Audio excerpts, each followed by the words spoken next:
नमस्कार, म डाक्टर मानबहादुर बिके, नेपाल सरकारको पूर्व सचिव, अहिले प्राध्यापनमा संलग्न छु। मैले हालसालै यो एउटा पुस्तक प्रकाशन गरेको छु, समानुपातिक समावेशिता, जेनजी आन्दोलनको अपेक्षा र संरचनात्मक रूपान्तरण विषयमा। यो एक पुस्तक मात्रै होइन, यो नेपालको अहिलेको जल्दो बल्दो सवाल हो भन्ने चाहिँ लाग्दछ। अहिले जनप्रतिनिधिहरूको निर्वाचन हुने सिलसिलामा यो विषय अझै महत्त्वपूर्ण बनेको छ।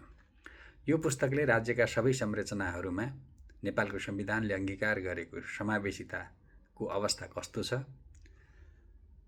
समानुपातिकताको प्रयोग कसरी गरिएको छ र विभिन्न मुलुकहरूमा समावेशितालाई कसरी अभ्यास गर्ने गरिएको छ भन्ने विषय उजागर गर्ने प्रयास गरेको छु।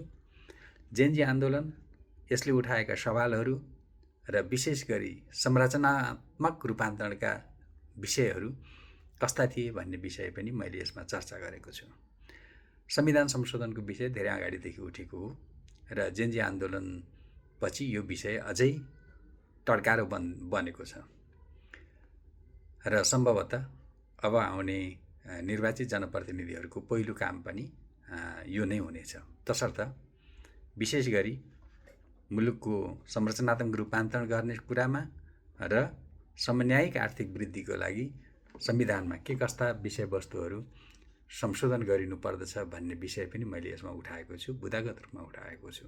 तसर्थ विशेष गरी सार्वजनिक प्रशासनमा रहनेहरू, राज्यको संरचनाको नेतृत्व गर्नेहरू र विभिन्न अध्येताहरूको लागि यो पक्कै पनि महत्त्वपूर्ण हुने नै छ। पढेर सुझाव दिन अनुरोध गर्दछु। धन्यवाद।